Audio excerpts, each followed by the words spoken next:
Salut à tous, j'espère que vous allez bien, que vous passez une très belle journée et que vous avez passé de très belles semaines dernièrement avec l'automne, les couleurs. J'espère que ça vous met d'aussi bonne humeur que moi et que ça vous donne autant de joie de vivre que ce que l'automne m'apporte. Je vous retrouve aujourd'hui sur la chaîne YouTube avec une nouvelle vidéo et un nouveau décor, comme vous l'aurez peut-être remarqué, puisque ça fait pas mal de temps que je voulais un endroit dans ma chambre qui n'est pas très grande, un petit coin vraiment cosy où je pourrais me poser, où je pourrais lire, me pelotonner vraiment autre que mon lit. Et j'ai finalement eu ce magnifique fauteuil de lecture qui est super confortable, super cocon, super douillet, et c'est l'endroit où j'adore me mettre pour lire. Et j'ai pensé que ça pourrait être sympa de filmer mes vidéos ici, d'autant plus que je trouve que la luminosité est vraiment pas mal. N'hésitez pas à me laisser un commentaire à ce sujet, votre avis m'intéresse aussi. Mais c'est un endroit que je trouve vraiment cosy et c'est l'endroit que je préfère de ma chambre. Donc je me suis dit que vous filmez mes vidéos ici maintenant, ça donnait voilà, quelque chose de vraiment plus cosy. C'est l'endroit où j'adore lire et c'est l'endroit où j'ai envie de vous parler de mes dernières lectures. Trêve de blablatage, aujourd'hui je vais vous parler de l'une de mes dernières lectures, une énorme découverte, un énorme coup de cœur. J'ai vraiment beaucoup aimé ce livre que je vous recommande à 1000%. C'est un classique de la littérature américaine, donc en tant qu'étudiante en licence d'anglais, je me devais absolument d'avoir lu ce livre au moins une fois dans ma vie et je pense que je le lirai même d'autres fois encore dans ma vie. Il est vraiment juste exceptionnel. Donc aujourd'hui je vous retrouve pour vous faire ma revue de Ne tirez pas sur l'oiseau moqueur, écrit par Harper Lee, et là c'est paru aux éditions de Fallois Paris. Alors comme d'habitude on va commencer par le commencement et je vais vous raconter assez rapidement de quoi parle ce livre. Alors dans Ne tirez pas sur l'oiseau moqueur, on est pendant la Grande Dépression aux États-Unis dans un petit village qui s'appelle Macomb, qui est un village fictif qui se situe en Alabama, et on va suivre Scout, c'est un surnom, il me semble que son vrai prénom est Jean-Marie, quelque chose comme ça, qui est une jeune fille de 6 ans au début du roman, qui vit donc dans cette petite ville de Macomb avec son frère Jem, qui est plus âgé qu'elle, et son père Atticus, qui est avocat. Sa mère est décédée lorsqu'elle était assez petite, puis ils ont une cuisinière, une aide un petit peu ménagère à la maison, avec qui elle est vraiment très proche, qui tient un petit peu ce rôle de figure maternelle, si on peut dire, dans sa vie, même si elle ne remplacera pas sa mère. Et on va suivre le quotidien de cette petite fille qui est intelligente, qui est pétillante, qui est un petit peu garçon manqué. On va suivre toute sa vie qui va prendre un tout autre tournant le jour où son père va être commis d'office pour défendre une personne de couleur noire accusée d'un viol sur une personne de couleur blanche, et le fait que son père défende cette personne va être très mal vu, et Jem et Scout vont beaucoup en subir les conséquences, que ce soit à l'école, que ce soit dans la rue, et on va découvrir tout ce procès, toute cette histoire à travers les yeux d'une petite fille, et ça c'est une chose que j'ai beaucoup aimé et que j'ai trouvé très intéressante. Ce que j'ai beaucoup aimé dans ce roman par-dessus tout, c'est les personnages. Ils sont juste géniaux, ils sont super attachants. Vous ne pouvez pas lire ce livre sans vous attacher à au moins l'un des 3 personnages principaux. J'ai beaucoup aimé Jem, j'ai beaucoup aimé suivre son évolution, sa prise de maturité. J'ai beaucoup aimé le personnage d'Atticus également, qui est vraiment plein de sagesse. Presque tout ce qu'il dit, c'est des paroles qui vont vous faire réfléchir, sur la vie, qui vont vous faire réfléchir sur la société actuelle. Et voilà, j'ai beaucoup aimé ce personnage, mais le personnage pour lequel j'ai vraiment le plus craqué, pour lequel j'ai eu un coup de cœur, c'est le personnage principal, la narratrice de l'histoire, Scout, qui est une jeune fille brillante, qui est une jeune fille attachante, qui est intelligente, qui est futée, qui est pleine de vie, qui est parfois pleine d'humour. C'est un personnage auquel vous ne pouvez pas ne pas vous attacher, c'est un personnage qui est juste génialissime, et voilà, je me suis vraiment beaucoup attachée à cette petite fille que l'on ne peut qu'admirer, qui a beaucoup de répartie, qui a beaucoup d'humour, et un personnage que je pense vous allez également adorer. Ensuite, l'écriture de l'auteur, c'était une découverte exceptionnelle.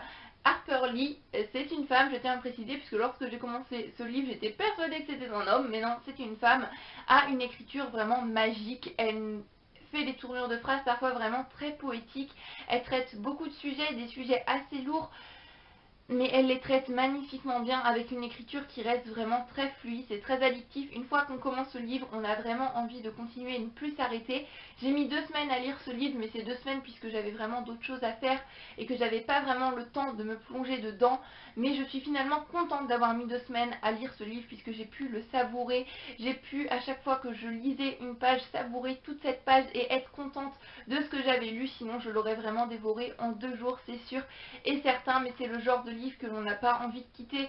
On n'a pas envie de quitter ce village de Mécombe, on n'a pas envie de quitter ces personnages et on a envie de rester blotti sous sa couette ou dans son super fauteuil à lire ce livre pendant des heures et des heures.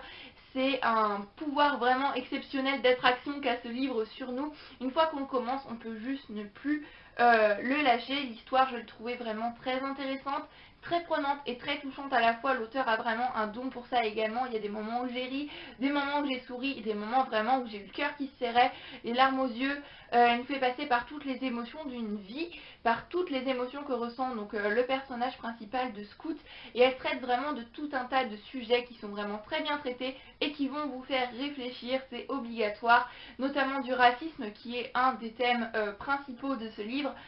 Le passage de l'enfance à l'adolescence, que ce soit à travers le personnage de Jem, mais également le personnage de Scout, puisque comme je le disais, c'est une jeune fille qui a 6 ans au début du roman, mais qui en a environ 8-9 à la fin. On voit vraiment une évolution de ce personnage. C'est un livre qui traite également de la justice qui n'est peut-être pas forcément toujours juste. Et voilà, tout un tas d'autres sujets que je vous laisse découvrir par vous-même, mais un livre qui est juste magnifique. Et à la fin de ce livre, il y a une postface qui est faite par Isabelle Hausser et une préface qui est faite par Isabelle Hausser également. D'habitude, quand j'ai vraiment envie de lire un livre, c'est l'histoire qui m'intéresse. La préface, la postface, j'en ai un petit peu rien à faire, on va dire ce qu'il en est, et je ne la lis pas la plupart du temps. Mais là, j'avais tellement aimé le livre, j'avais tellement pas envie de quitter cet univers tout de suite, que je me suis dit pourquoi pas lire la postface. Et si vous avez cette édition-là, puisque je ne sais pas si la postface est également dans d'autres maisons d'édition, je vous recommande de la lire. Elle est juste superbement bien faite. On ressent vraiment la passion d'Isabelle Hausser pour cette histoire, une passion que je comprends parfaitement puisque ce livre est génial et est juste exceptionnel. Je vous le recommande à 200%, mais c'est une postface qui est juste super intéressante et on va en apprendre beaucoup, que ce soit sur l'auteur Harper Lee qui reste une auteure vraiment très mystérieuse. Ce livre-là a eu énormément de succès, c'est l'un des best-sellers aux États-Unis, mais c'est une auteure qui n'a écrit que 2 livres dans toute sa vie, et autant vous dire que je vais m'empresser de lire son autre livre, je ne sais plus exactement le titre et j'ai pas envie de vous dire de bêtises, donc soit je vous mettrai une image par ici ou je vous mettrai le nom du livre et les références dans la barre d'infos. Une auteure qui reste très mystérieuse, mais c'est une postface qui traite également du contexte historique de cette histoire, du contexte historique durant lequel ce livre est paru, le succès qu'il a eu ou n'a pas eu à l'époque de sa parution face au public, face aux critiques. Et c'est une postface qui m'a vraiment beaucoup appris sur le livre. Voilà, c'est vraiment juste super intéressant, tout comme l'histoire. Voilà, pour une fois, je vous conseille de ne pas zapper ni la préface ni la postface, qui sont vraiment complémentaires au livre et qui apportent vraiment un gros plus. Un petit truc qui m'a un petit peu gêné dans l'histoire, mais c'est vraiment tout minus détail, ça va être le fait qu'à certains moments, c'est écrit un petit peu en phonétique, si je puis dire. Alors ça va être un petit peu compliqué à expliquer, mais je vais faire du mieux que je peux. L'auteur a voulu retranscrire certains accents des personnages, donc elle a écrit le texte de manière à ce que quand vous le lisiez, vous entendiez dans votre tête l'accent des personnages. Je ne sais pas trop si ce que j'ai dit est clair, mais au début, lorsque j'ai vu ces passages-là, je me suis dit qu'est-ce que c'est que ça, je n'aime pas du tout ce genre, ça me déroutait vraiment énormément. Et finalement, je me suis mis dedans. Et ça apporte vraiment un plus à l'histoire, je trouve, ça apporte quelque chose de supplémentaire. C'est pas une chose que j'aime habituellement lorsque je lis un livre. J'ai l'impression que ça me coupe un petit peu dans mon élan, que ça me coupe un petit peu dans ma lecture, et je trouve que c'est un concept qui est quand même assez spécial. Mais dans ce cas-là, je trouve que ça a vraiment apporté quelque chose de plus au livre. Donc même si au début ça m'a dérouté, finalement c'est quand même un point positif pour ce livre. Un livre, vous l'aurez compris, je pense que je ne peux que vous recommander à 100%, 120%, 150%, même plus que des pourcents. Je ne peux que vous recommander chaudement de lire ce livre, vous le procurez je ne sais où, mais c'est un livre que je pense tout le monde devrait avoir lu au moins une fois dans sa vie. Un classique de la littérature américaine, incontournable, exceptionnel, magique, grandiose. Je pense que je n'aurais pas de mots pour décrire ce livre qui est juste vraiment génial. C'est le genre de livre, lorsque vous tournez la dernière page, vous sentez que vous avez mûri, vous sentez que vous avez changé, que ce livre vous a apporté quelque chose que d'autres livres ne vous apporteront pas forcément. Un livre qui vous fait réfléchir, un livre qui vous fait mûrir, qui vous fait grandir. Je pense que c'est l'une de mes plus belles découvertes depuis le début de l'année 2015 et il y a de très fortes chances pour qu'il se retrouve dans mon top 10 en décembre. On verra ça dans 2 mois, rendez-vous à la fin de l'année, mais pour l'instant je peux vous assurer qu'il est en très bonne position.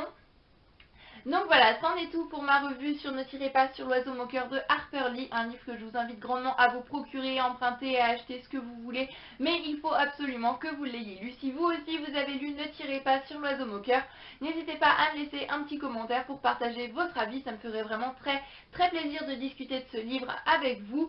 Si vous ne l'avez pas lu, n'hésitez pas à laisser un commentaire également. Donc voilà, en attendant la prochaine vidéo, je vous dis à tous à très bientôt. Je vous fais plein de bisous. Je vous recommande encore une fois chaudement ce livre et je vous souhaite de très belles lectures. À très bientôt. Bye bye.